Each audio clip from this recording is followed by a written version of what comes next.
Hey, this is Mike.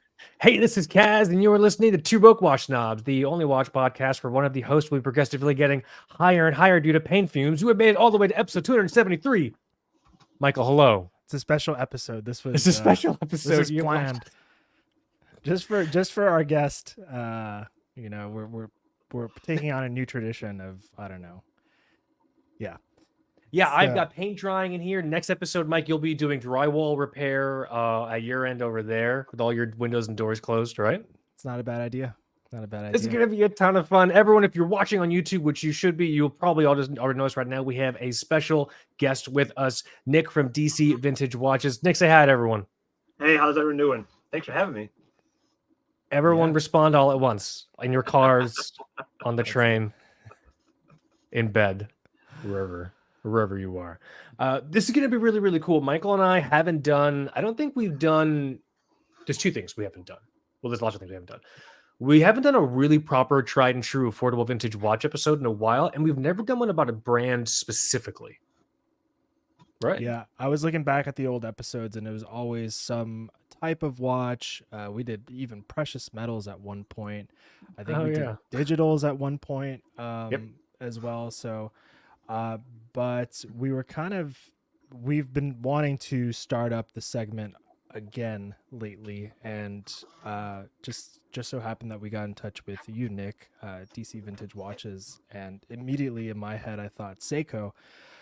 Because Seiko was, as you said before, the gateway for a lot of us, and I think the gateway drug. Yeah. I think a lot of the slam dunk models that people were maybe looking for 10 years ago, maybe not necessarily. Well, some definitely have gotten very expensive.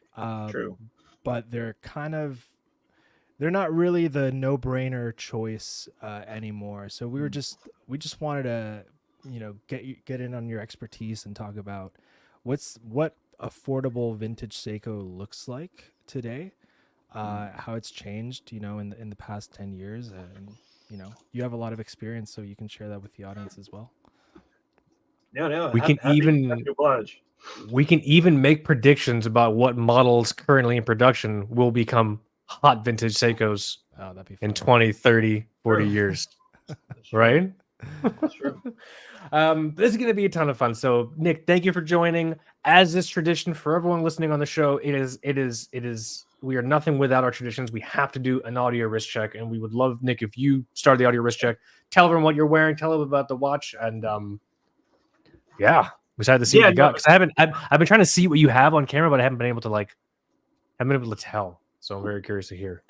No, I've made no effort to hide the fact that the Seiko 6139 is my favorite watch of all time, because there's so many different design variants. There's so much history there. And this one, you guys are going to be, this is the first time I think I've noted that I even have this watch. This is what I would refer to as, bar none, the most rare Seiko 6139 out there. Wow. So this is a Seiko 6139 in early 70s, 7010, aka the military. It's called the military because the Japanese air defense, self-defense forces and their Navy were issued these watches. And it also has kind of like a military stance because it has Arabic numbers on the dials, and Seiko wasn't doing a lot of those back then. So this one actually was issued to the Japanese air defense forces. And I'm going to hold it up, and I don't know if it's going to focus, but you see the nomenclature on the back of the watch. And Seiko made these specifically for these military forces. And the reason we know this is because the back of the dial has that insignia on it. It wasn't an afterthought. The serial number is actually in the case number, is actually the inside of the case back. So it was designed like that from the factory. It wasn't something engraved after the fact. This one actually, shameless self-promotion. I've had this one for a bit now. I'm actually going to put this one up for sale soon because I found an even better, nicer variant of the same one. I found two of these in the last decade. That just gives an idea of how rare it is. And they're just not out there, period. So this is I put an original bracelet on it. It came without a bracelet when I bought it. Okay, I was going to ask, But this is the bracelet that was actually issued on these watches when they were sold. Whether it was issued to the Japanese military with that bracelet, I don't know. There's not a lot known on these watches, except they were in fact issued. I mean, I know that there's this video on YouTube, because YouTube is amazing. That's why you guys are on it. But or maybe YouTube is amazing because you guys are on it. I don't know. I'll take it. I'll take full credit for that. There's a video, and I this is on the website actually, on our website. But there's a video from like this 80s TV show, and they're interviewing Japanese fighter pilots, and that's who were issued these watches. And you can clearly see one on the wrist of one of the Japanese fighter pilots as it's being interviewed. So wow, really that's cool.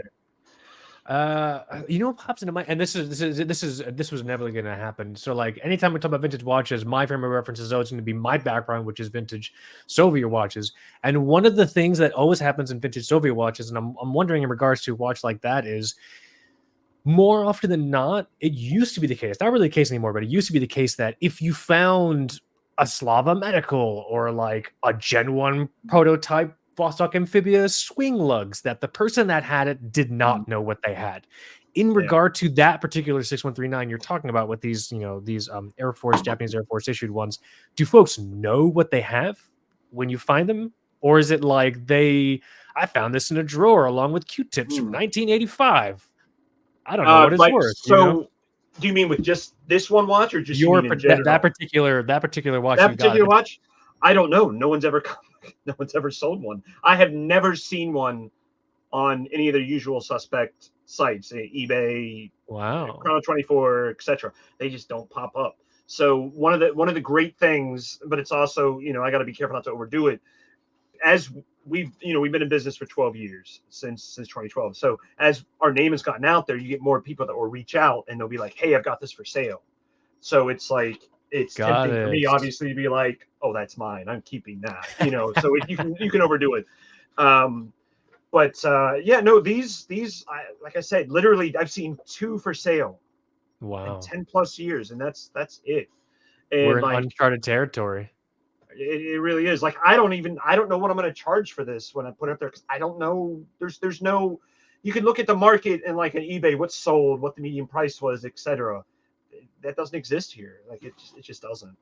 It's one of those things where, especially in the vintage watch market, it is worth whatever someone will pay. But if you don't have a history of what people have paid for it, I'm curious to see what happens. Everyone keep an eye on this. To tell everyone the URL, so folks know. So it's for the website.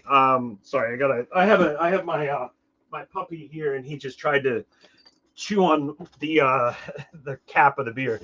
Oh yeah, take it from him. That happens. So our website is www.dcvintagewatches.com. Nice. Cool. Yeah, I'm excited to see the listing when it goes up there. That's sometime in the next month, I suspect. Okay, awesome wrist check. Mike, do you want to go next? Yeah, that's a pretty cool watch. I think when anytime I think issued Seiko military stuff, my brain immediately goes to the RAF quartz models. Yep. But yeah, I never thought that a watch like that would exist. That's kind of wild. For me today, I'm wearing the newly released Notice Contrail GMT. It was actually just put up for sale last Friday, and I'm gonna see if I can pull this up so that we can all see. I have this one specifically, the Laguna Dial Contrail GMT. So this is the next installment of their, I guess, like pilot watch, travel type watch that they've been making for a while now. Before, it only had the 12-hour rotating bezel, and this is the first time they come out with the GMT version with the new Seiko. Oh, actually, no, I'm sorry, I'm wrong. This is the Miyota 9075. Yeah, I got the email for this like last week, I think. Yeah, it's pretty rad. You get 3 time zones. So you have the internal scale, you have the rotating bezel, jumping local hour hand. I don't know much about this movement. I was able to test out the Notice Raven Trail Trekker, which is kind of the same platform, but without the rotating bezel. And I think they're going to go pretty far with this specific family of watches because they can create a lot of different versions. They can do one with a dive bezel. They can do one with a fixed bezel. So I'm happy to see that these were released. This is the one specifically that I have here. It's got that textured, almost gold flake dial kind of thing with the black. And it's cool. I know you wouldn't be conscious of this or mind this because of your doxa, and I'm only saying that because what's the sizing on this? Because that feels like a lot of bezel. Is the dial like super? Is it like a super tiny dial? I don't really feel that actually. It's 40.5 in diameter, just shy of 12 millimeters thick, and 46-ish lug to lug. So I love that thickness. Heck yeah, that's cool. But yeah, okay. I think the dial that may have to do with the sapphire on the bezel. Maybe it's creating some kind of optical thing. I don't know. It does. It might feel like is it gas off of Venus creating an optical illusion? Like what's the sapphire optical? What do you mean? Like a glare? Maybe, I don't know. It's a lot of sapphire. I will say that. Okay. That loom on the bezel is amazing. I love that extra detail like that. That's great. Yeah, and they have a couple. I mean, if I were to get one, it'd be this one because this version has the full loom on that one half of the bezel. That white. You know what? It actually the impulse, the one in the middle, reminds me of. It reminds me. Lejour teamed up with Navygraph, the French military, the French Navy, to issue a GMT, and it looks similar to that. Like the blue top half and the white bottom half. It's a GMT. That's cool. Yeah, I'll have to check. And they made maybe 300 or 400 of them, I think. Wow. Damn. But yeah, this is what cool. I got. This is what I got today. It's 8/25, and I'm working on a review for this site. I got it all photographed and stuff, and nice. Yeah, should see it on the Two Broke Watch Snob site sometime soon. Love it. It's me. Is that my turn? Yeah. What you got? I'm wearing my Seiko 5, my Seiko SNK 805. This is I think I talked about this like a few episodes ago. First automatic watch. Mike, I consulted with you on this watch. This is the older sort of generation of this kind of fieldy pilot style Seiko 5 piece that most folks got on Amazon. For what we can tell, they've basically been discontinued. No new Seiko 5s are coming out that I'm aware of. Like this with the 7S26, they're all coming out with the 4R 35. That's what the new the midfield ones are coming out with, right, Mike?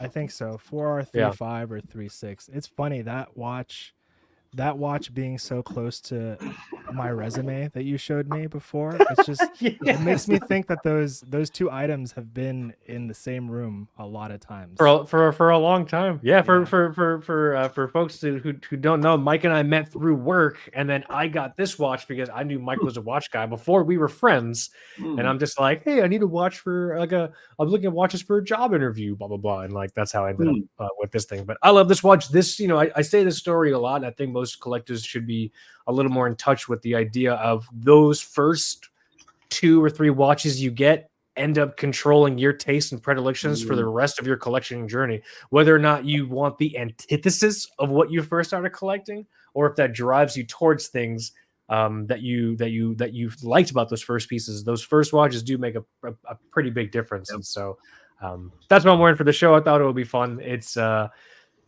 this is one of the watches I just kind of keep close to me, like at all times. And so when we jumped on before we started recording, Nick and Mike saw me charging it up, and so the old 7S26 shake, it was just shaking it because the movement wasn't powered at that point. But that's what I got. That's what I got. I always thought it was funny that people. And Nick, you can tell us if this is true. I've seen people argue about the right way to shake up a Seiko. They say you should do it like you're dealing cards. Like that's the only way to do it, or whatever. And it's funny you say that because we have. What's the last count? We have 3.5 watchmakers right now. So one is part time, and each one of them says different. And these guys. These guys special, they do the bulk of our work in there, so they specialize in Seiko. It could be said, and they're all one of them's you just whip it hard as you can, and the other guys are oh no, and the other guys are like you said, you're dealing cards, and I'm just just tell me what you want me to do. Just to... But I've done both, and I've had no issues. So, granted, if I'm whipping it, it's my own watches. So, yeah, the whipping. I don't know how I feel, but I do the maraca. I just that too. Yep. That's what it is. This is going to be a ton of fun. Before we get into the main topic, Nick, what I think would be really, really cool is just tell folks a little bit about, yourself, your background, how you got into, starting your own business. And so, I mean, obviously this DC Vintage Watch takes a lot of different brands, but I think most folks historically that connect to you. And I'm looking at your site. That's what I'm pointing at right now. They connect you with Seiko. So I would just love to give you a few moments just to tell folks a little about yourself in case folks have maybe seen you posting on Instagram or they've seen other people mention you, but they haven't really had the chance to, really dig into it. No, I mean, for it's funny that you mentioned, people's first watches kind of predict one way or the other their future trajectory of watches. And it's 100% true for me. Like one of my first watches was a Seiko 6139 automatic chronograph in high school. Nice. So that's awesome. Correct. And back then, man, I'm not even going to go into how inexpensive they were back then. I mean, it was fantastic. But and so after that, so I, like we talked about before, so I worked for the federal government for almost 2 decades. And I was what would be called an Arabist. So I specialized in the Middle East. In college, I lived in Beirut, Lebanon. I lived in Cairo, Egypt, studying Arabic. This is during college years. And then, at first I worked for Department of Defense for the National Geospatial Intelligence Agency, which does the surveillance, the satellite imagery. Yeah. And this is a time before it became so ubiquitous with commercial satellite imagery, it's amazing what they can do today, which may or may not have been only the realm of, the federal government, decades ago. It's pretty cool, actually. So, I did that and for a few years, and then I took a 24/7 tour for 2 years in the White House Situation Room and so this is a nonpartisan, non-political position. You are there. You don't rent your home agency, but you're there to run this. It's a 24/7 operations center. So they take personnel from the entire intelligence community, which NGA counts itself as, Department of State, Customs and Border Protection, all branches of the military. I was in there with like special forces guys, diplomats, CIA spooks, we were all there in one place. So I did that for 2 years at the end of Bush, the beginning of Obama administration. Like amazing time. Like you see the picture in the background right there. I'm trying to point in the right direction. A little bit, yeah. Jay-Z and Beyonce. But then up there you have meeting Obama when I was up in the Oval and stuff like that. So that, I got a picture over there with Bush. So it's like no politics. It's all it's sure. You're these days to do that, but you're there to do work. That's exactly that's the focus. Yeah. So I did that, and then I did a diplomacy thing after that for almost a decade, and then my wife is a television producer, so I started this company in 2012. And it started as a side hustle. My wife is like, "Oh my God, you never shut up about watches. Clearly, you love these things. Why don't you make us some damn money from it?" And I was like, "That's funny. Damn, she's got a good point here." So in 2012, started on eBay for like a year, and eBay was, I'm not a fan. Like eBay, it's a necessary evil sometimes. Yeah. But unless you really know what you're doing, it can be a minefield. And hopefully they're not watching this, but their authenticity guarantee is kind of garbage, to be blunt with it. I've heard some horror stories about it. Yeah. It's marketing. It's a marketing gimmick. I mean, it is what it is. Do your research. That's all I'm saying. That whole buy the seller, it doesn't have to be us.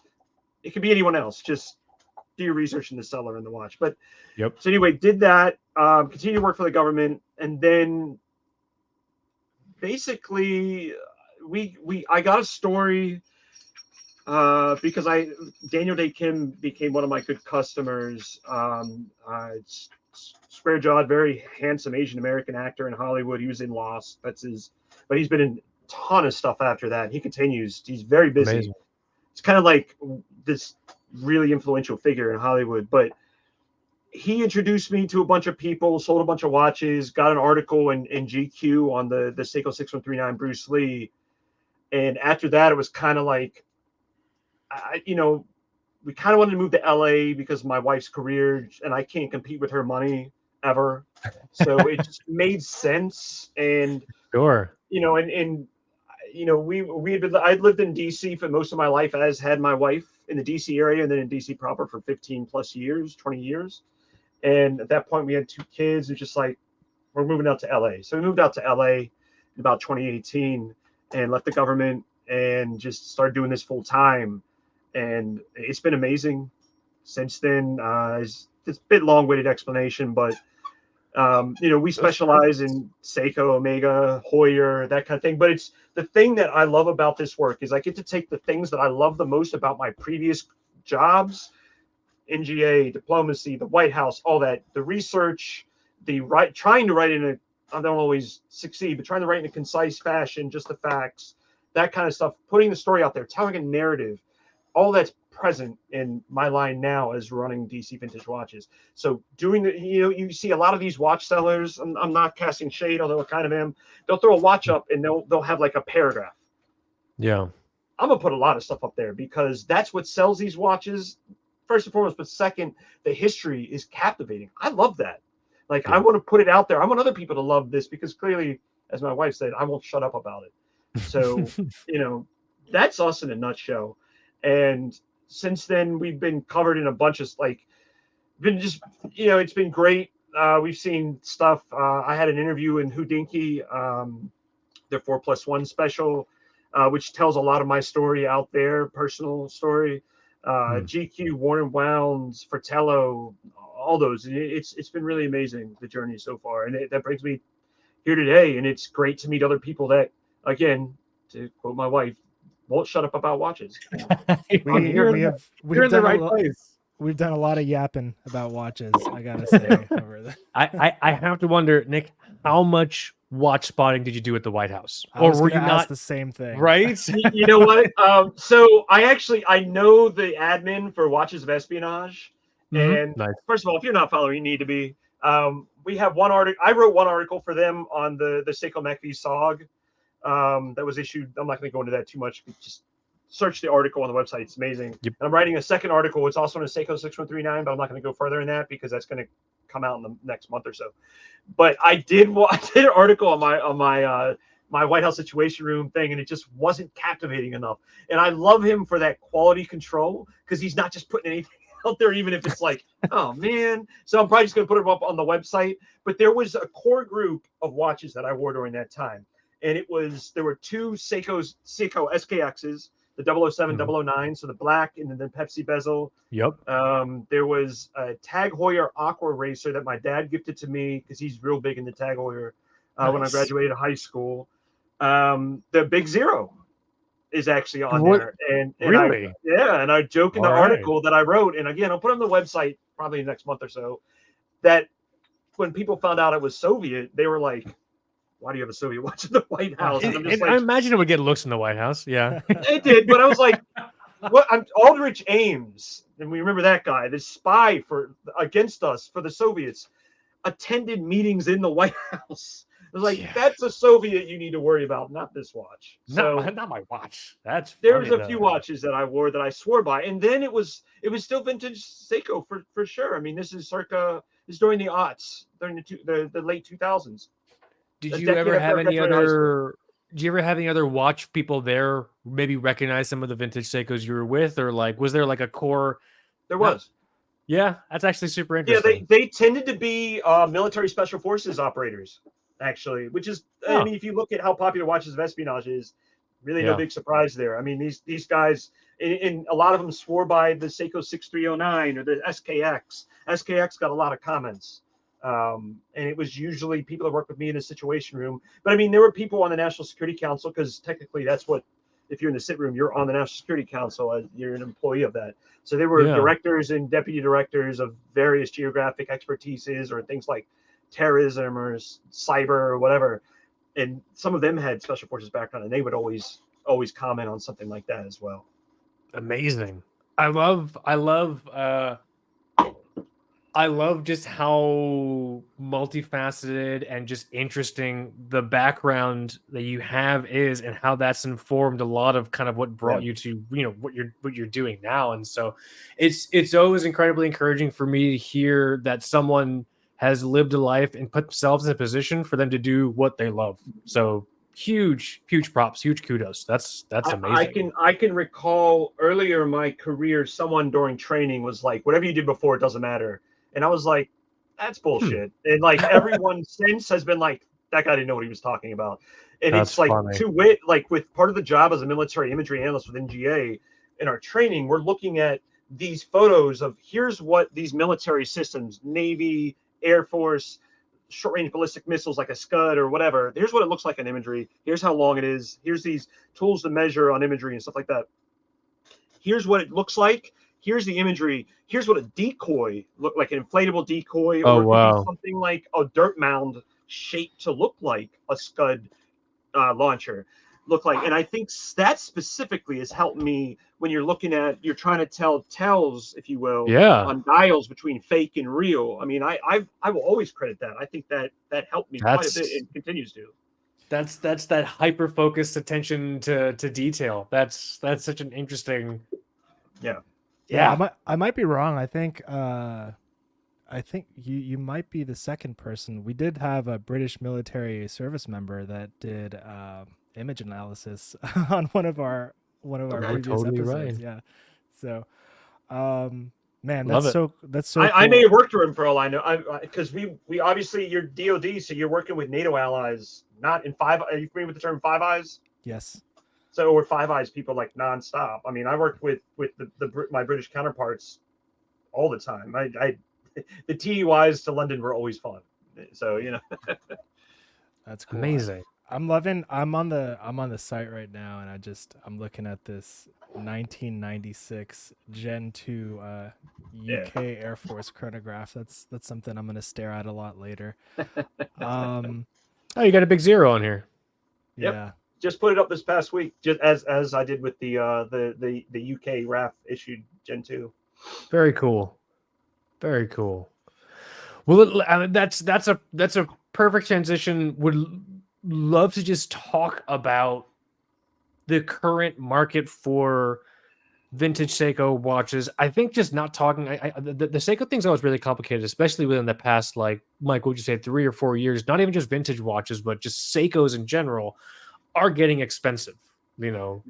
Yeah, they're coming out with the Prospex line is getting kind of broke this certain price bracket, and they're doing something under 4 digits all day. Prospex used to be under 4 digits all day. They're doing something else called Lux now, which kind of folds. I'm not sure if it folds into the Prospex line, but yeah, that's pretty pricey as well. And then of course the reissues, people like me get mad all the time. They're kind of super limited and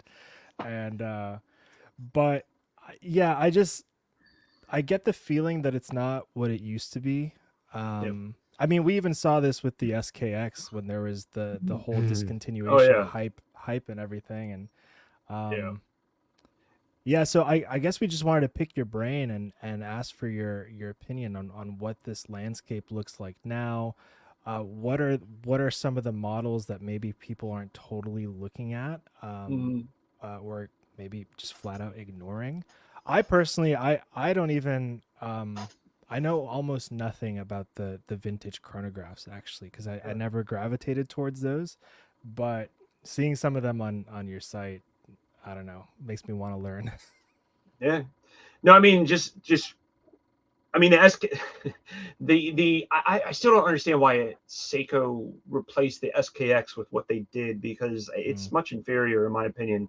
And I won't dwell on it too much. I'm sure you guys have covered it, and on the reissue thing, they almost always charge so much for the reissues. The only time I've seen the reissue be comparable in price to the vintage one was the Seiko 6117 8000 GMT, the navigator timer.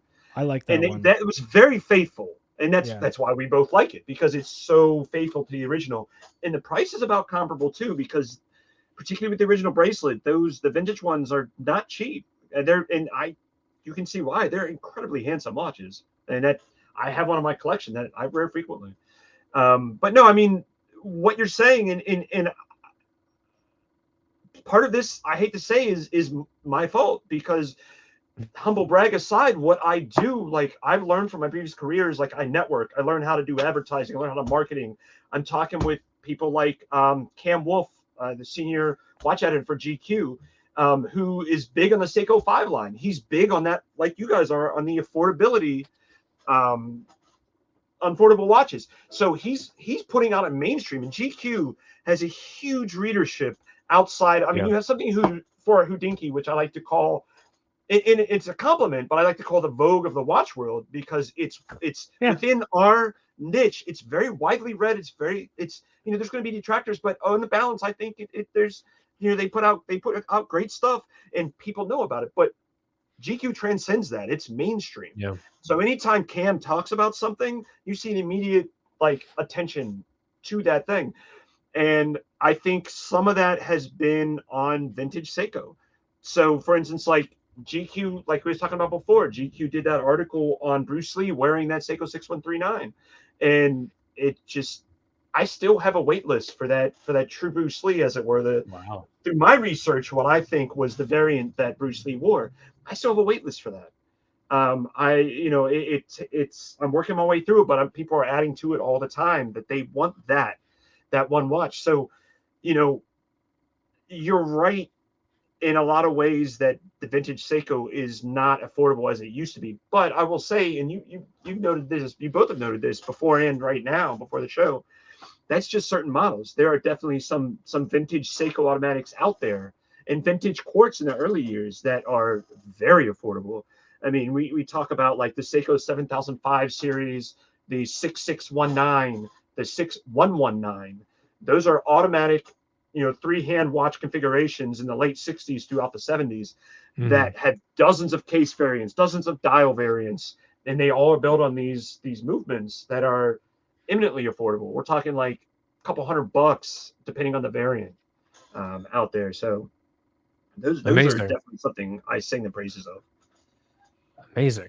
Yeah, I it's not something I had thought about, vintage Seiko, because of the prevalency of it, and being mentioned by Cam and just by other websites, and people then also starting to associate the idea of vintage Seiko with popular figures. Mike just had that that Bruce Lee one up. You get people who, this is what always happens when you get popular figures who wear watches, you get non-watch people looking for that watch. So you could have someone that's like a film buff or a tried and true like martial arts film buff, and they hear about the Bruce Lee, a Seiko, and they're like, "Oh, that would be awesome! I'm gonna look for that." They don't know anything about watches. They're not a watch person, so like that would 100% will impact. I would say about a third of my customers that want that configuration, the Seiko 6139, the black dial one, a lot of them will write to me afterwards and be like, okay, how does this, they get the watch and like, okay, how do you get it to work? Because they're expecting it doesn't move. Because they're expecting the large chronograph hand to be a normal seconds chronograph hand, or a normal seconds hand, but it's a chronograph hand. So it doesn't move unless you engage the chronograph. And it's fine. Like, I think I even have like in a Word doc somewhere, I have text saved that I just copy paste into the email, and then they're happy, But it's interesting, and this is where watches, we talk about Cam being mainstream, but there's other things that are mainstream, and this is where like I look at the pandemic during whatever you want to book in those dates at, early 2020 to 2022, coincided with this rise in anti-appy violence in the United States. And I had a lot of people reach out to me that identified themselves as Asian American. And they're like, when we bought this watch and I wear it, I feel more confident going out in public. And they will cite this violence factor. And there's still some of that today. I'm not saying it's gone away, unfortunately. Right. But it's so you see that intertwining between watches and politics or culture. Like everything is connected, to quote George Clooney from the movie Syriana, which is one of my favorite movies. But everything is connected in this, and it's I don't really see,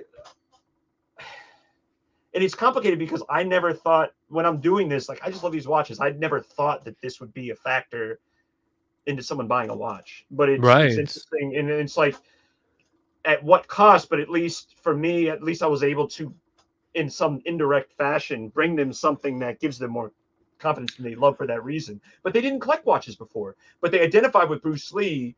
I've had Daniel Day Kim tell me this actually, and a bunch and some other people that he hooked me up with, and they said that when we were growing up, we didn't have anyone that looked like us on the screen, on the movies, on the TV shows, except Bruce Lee, and that's where you see this. I just like him because I think he's a freaking badass. I mean, quite frankly, but there's multiple levels to this where people were like, this is someone I looked up to, and the representation wasn't really there except for him. So it's amazing, really fascinating. And I from my previous careers, I looked, we're trained, if you're a military analyst or you're doing diplomacy or whatever, you're looking and researching culture of different countries and things like that. So you can't help but dork out on the many levels of these things. I mean, sorry to get too deep on it, but no, this is it. This is the show. The show is us doing exactly this kind of stuff. Maybe if I buy one of these Bruce Lee models, I'll finally get the motivation to go to the gym, because you got to get on the list, man. That guy, you don't let it swimming. Don't let it swimming. Whatever you do, like there's a great picture. I don't know if you know Formula One driver Francois Sever, the ill-fated, doomed, because he died like a lot did in the 70s racing, but he is swimming with his 6139 on, and he's like operating the chronograph in the pool, and I'm like, no. I don't care if it's brand new. Don't do that. What a madman.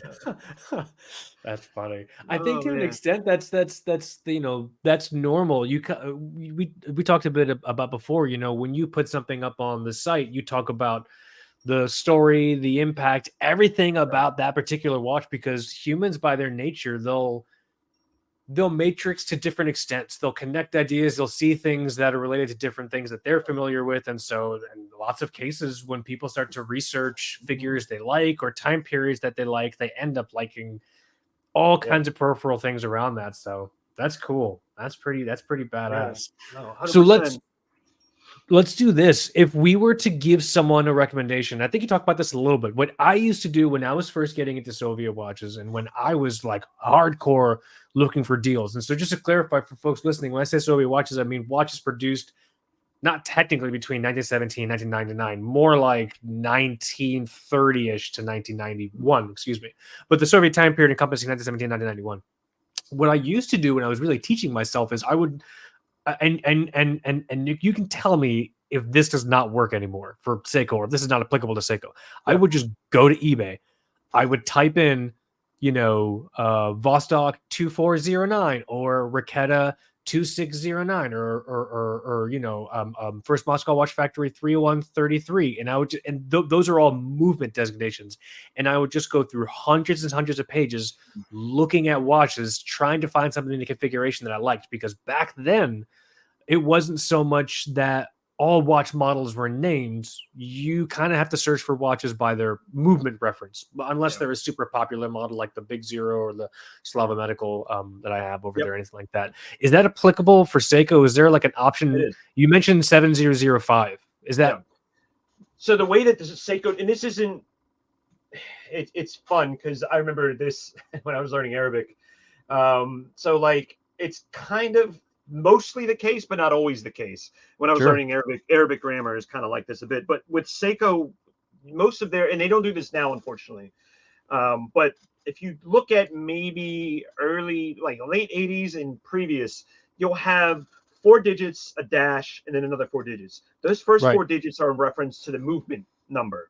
So if you literally just search for Seiko 7005, that's going to be, you're going to find every watch that had that 7005 movement. And then those last 4 digits are a number of things between the model, but also the last 2 of those last 4 can be the geographic region it was meant to be sold in. Oh, interesting. So there's so many levels to this. It's Are some geographic regions, does that sometimes control the desirability of it? So, and I'm sorry, I keep talking about vintage Soviet watches, but vintage Soviet watches, if it was like a Polish export Soviet watch, collectible, but maybe not as cool as someone that would want, most likely like Cyrillic on the dial or something like that, because a lot of the Poland exports had English. Is there something similar in terms of desirability for Seiko models, that their geographic region designation?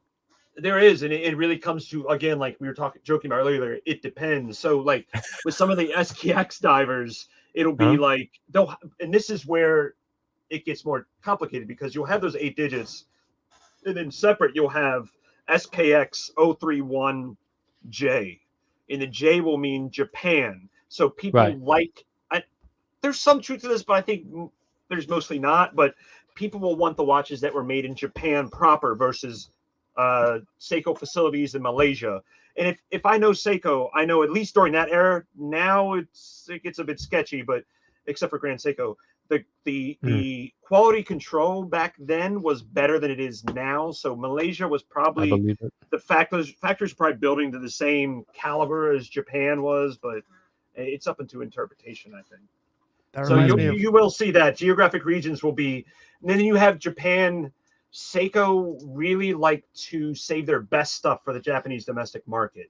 So that watch that we looked at earlier was the speed timer variant, and speed timers for the most part, not always, remember, almost always, except sometimes not, we're almost always sold only in Japan, and we'll get that premium because some of the designs were wholly unique to Japan, and some of the cooler designs, I think.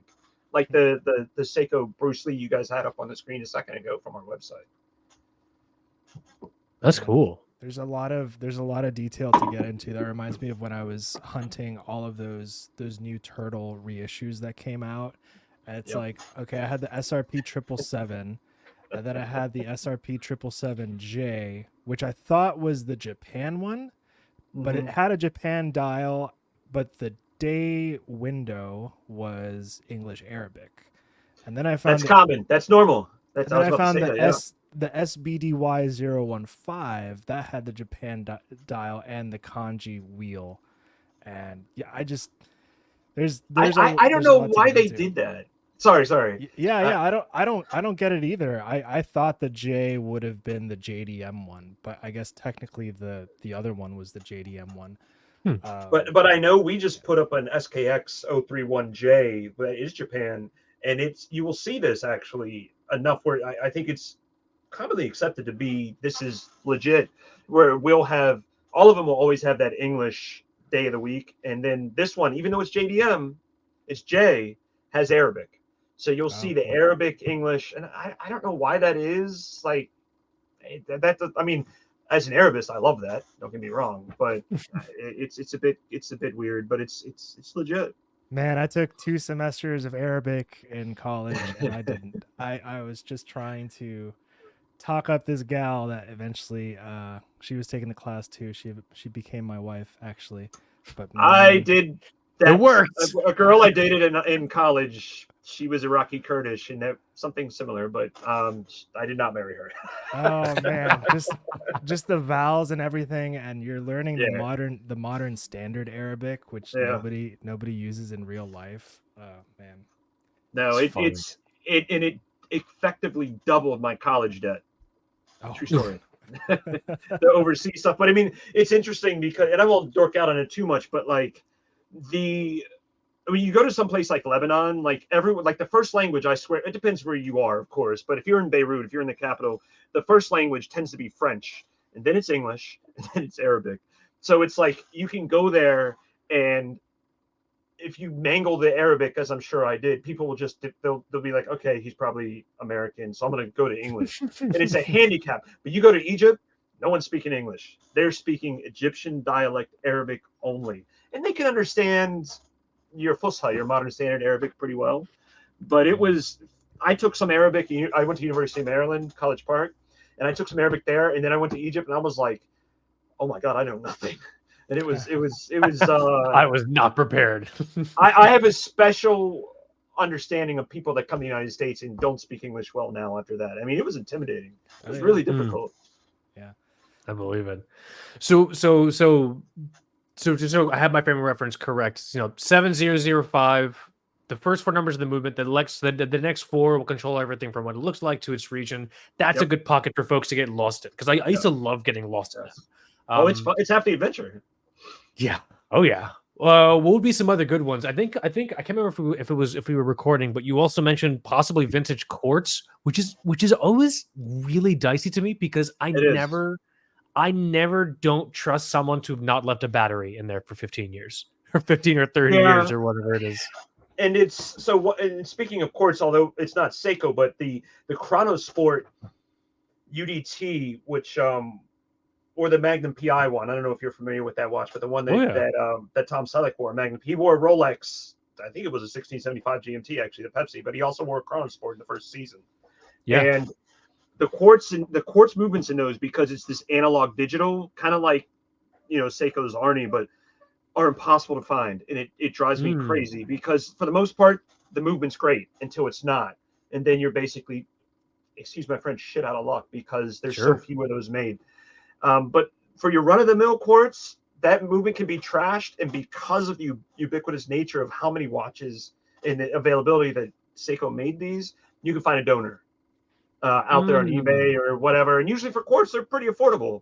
Most Seiko quartz is not expensive, with the exception of, like you said, Mike, earlier, the UK RAF issued watches, because that military provenance tend to be a bit pricier than even if the civilian model of that watch, because it's that history there. But a lot of Seiko quartz is pretty affordable. I would recommend that. I'm trying to think of any offhand, but yeah, I was gonna say, what would be a good reference for folks if they were to like just go and start doing research? And so I know, like, the Silver Wave line, like if you look at any of the, and I'm looking it up right now, you look at the Seiko Silver Wave, and Seiko Silver Wave was quartz, and it was automatic. So the quartz, especially, like if you just go on eBay and literally type in Seiko Silver Wave, you're going to find dozens of automatic and quartz. Some of the Silver Wave automatics tend to be a bit pricier when you deal with, because some of those are like mid 60s era, like the one you just showed up right now. Those are, I wouldn't consider those affordable. They tend to be more pricey, but the quartz ones are definitely entry level. And you have, I mean, there's heritage there too. I mean, you're talking 80s, early 80s, I think, for a lot of these. Wow. So it's quartz and automatic? Yeah. It was something they kept it throughout. I don't know why they did that. That's a good question. I never thought about that until now. Huh. These are cool, though. Deep thoughts. But I noticed with the quartz that they called Silver Wave Z. So maybe that's Z for quartz or something. I never really thought about that. Huh. Give folks the option, I guess. Yeah, maybe. That's a cool one. That's a good one. Okay. But the quartz ones, and because of this link to James Bond, they tend to be a little bit more pricey, but not anything like their automatic counterparts. But there's websites out there. If you literally Google James Bond and Seiko, you're going to find a lot of references that were worn in the movies. They're worn in the films. And it's kind of cool, like the way that Seiko really was trying to push that stuff out there. And a lot of people don't realize this, but Seiko was almost the sole reason for the decimation of the Swiss watch industry. And Seiko more or less almost completely killed the American watch industry when they invented quartz. Seiko invented quartz, as far as I'm concerned, the Astron, and no one was ready for that. And Seiko and they started pushing it. They pushed it in James Bond films, all these other, like they've been very good and continue to be at marketing, even if it's like under the radar for the most part. Leo DiCaprio is not wearing one on the red carpet. They have other ways of doing that, because people see through that, I think.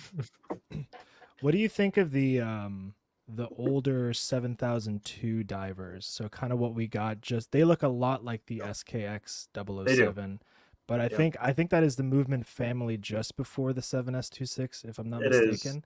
And at one point, it was the most faked Seiko out there. Bar none. Not so much now, because there's just not many of them left. So they've used up all of them. Way back. This is old podcast lore, but the 7002, that's the one that I'd pull up constantly, and it had like fishbone hands. Like people did these weird mods with them all over eBay and stuff. Yeah. And I finally there's one guy in the Philippines that puts that out. I know that. I don't know the seller, but I know the account, because they will pop up in searches. Yeah. but they were doing it with 7002s, and I'm like, man, I just want to find a good one, which I did, and then I got rid of it. Yeah. Oh man. Wild, even in the Seiko dials for the 7002 got really good towards the end, and then they just, over the last 5 years, they've kind of just, there's not many of them out there, fake or real, compared to what they were 5 years ago. So what's kind of a good order of operations to follow then? If you're, so let's say you're gonna look into some of these models, you're gonna go used by the seller. What are some best practices if you're looking off the top of my head? I watch a lot of the Spencer Klein videos, and he always has a lot of the same advice. You know, with the loom being salt based, if you see the blackening and stuff like that, you know, the water damage. I think he would always recommend strictly U.S. seller, maybe Australia. I don't know. I don't know if that's still the same thing or if that's universal advice. What would you kind of recommend overall? Yeah, I think so. It's interesting, and if you've been doing this long enough, you realize that you start to realize that some of the more humid climates, like the Philippines, like parts of Latin America, if the watch is not taken care of, if the gaskets aren't replaced, you're going to get loom rot, you're going to get rusted movements. It could be a crapshoot. So it's like you always want to get that shot of the movement if you're unsure of the seller. If you bought the seller and you know they're reputable, then it's whatever. Maybe they had a bad day and they forgot to take the picture or something. I don't know. Yeah. But for the most part, if you're unsure of their seller, always ask to see the movement shot so you can look for rust on the actual movement.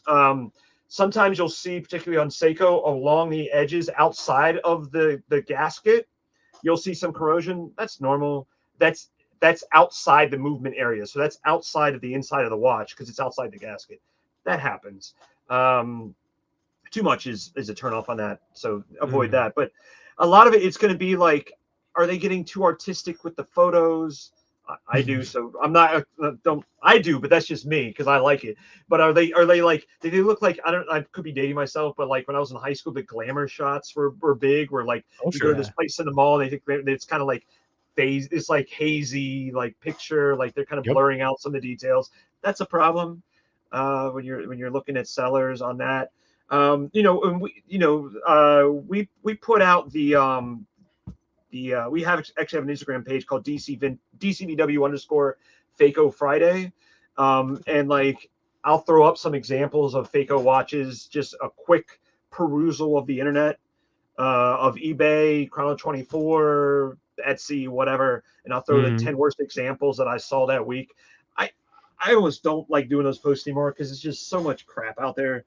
But, there's some examples, or it could just be like Google Image is your friend.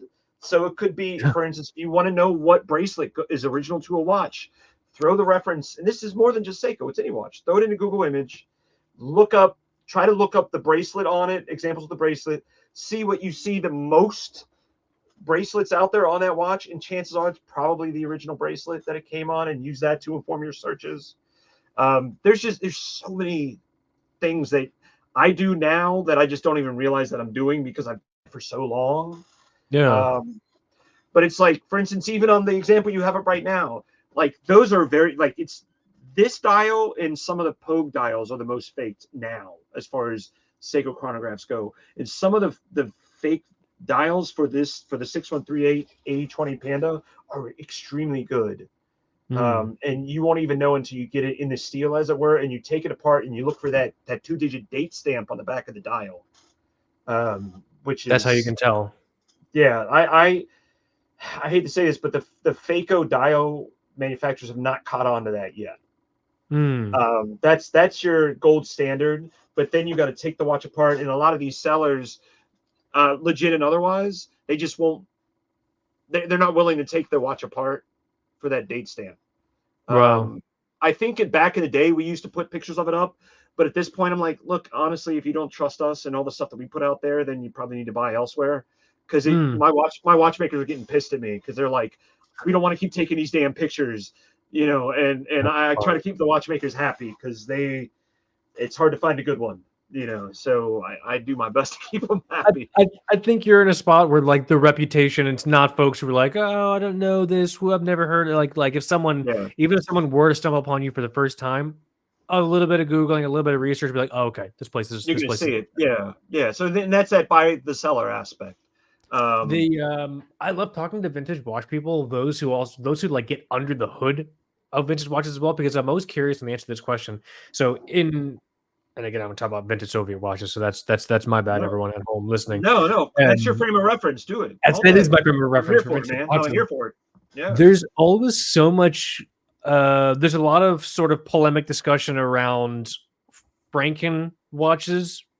The idea of it being Franken or donor, because you mentioned, finding a donor part for a watch, and that's what sparked the idea in my head. I'm like, is that good Franken? Is Franken bad?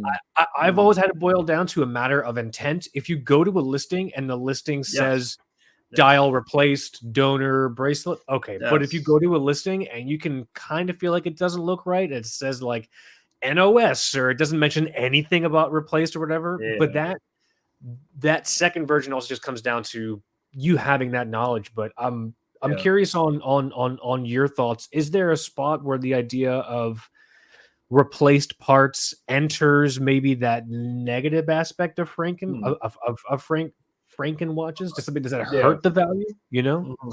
I would say the non-negative, I don't know if I call it positive, non-negative, like crystal replacement, as long as it is like you talked about Spencer Klein, like his 6139 crystals are well known to be the best out there. We use them frequently, not all the time, but we use them frequently.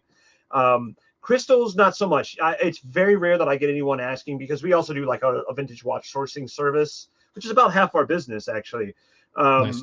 It's very rare that people are like, I want the original crystal, because it's understood that's like you need the original windshield on a vintage car. Like it's probably not gonna happen. You know what I mean? But no, when you get dials are a no, never an aftermarket dial ever, because anyone, myself, Eric Wynn, any dealer, any hardcore collector will tell you of any watch, dial is 70-80% of the value of the watch right there. Because that's the heart, in my opinion. Second only, or first only, the only thing second to that would be, I guess, the movement. But the dial, then the second, and then the rest is, it is what it is. It's the first thing people see. Yeah, it is. So that, an over-polished case, but that's not really Franken or fake. That's just a general no-no. Hands can be a problem.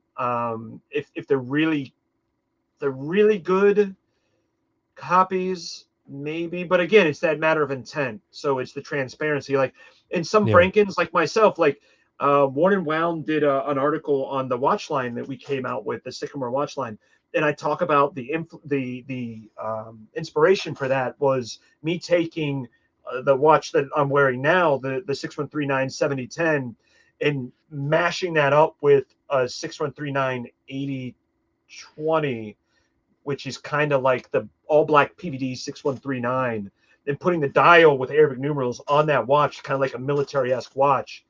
But I wasn't trying to sell that. I was like, hey, I mean, I posted that on Instagram, and it was actually a bit polarizing. Some people hated it, some people loved it. I didn't care. I did it because I liked it. I wasn't trying to sell it. I was like, I like the way this looks, and I'm gonna wear it. I'm right.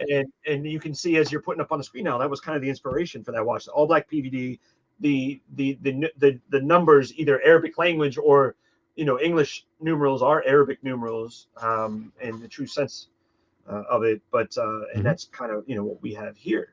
And that was the early inspiration for me to come out with our own watch line, taking various aspects of what I love of watches, but also my personal history that I talked about earlier with the federal government, living in the Middle East, learning Arabic, even the fact that, at my feet right now, I have a 7-month-old now German Shepherd that I just adopted from a rescue. And my love of German Shepherds is in there as well. So it's a very personal project for me.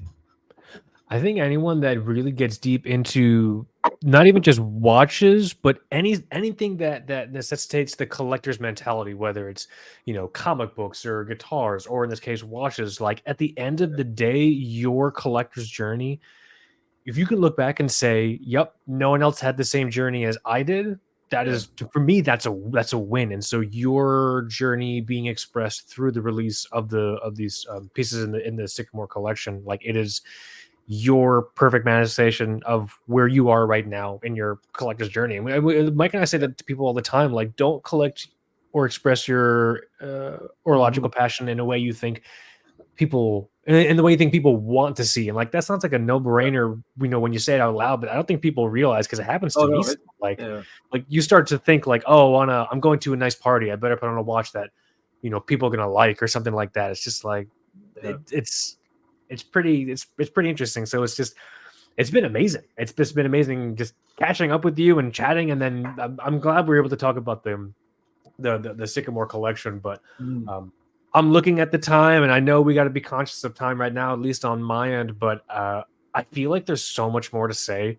We'll have to probably do like another. Like we totally just scratched the surface of it. I'm here for it. I'm here for it. Yeah. I'm very tempted to finally get on the record and ask, what is a true pogue? Like what? I hear that. I just hear that all the time. And maybe that's a good thing to wrap up on. But like, is there a checklist or something? There is. Yes. I hear that all the time, and I never know what it is.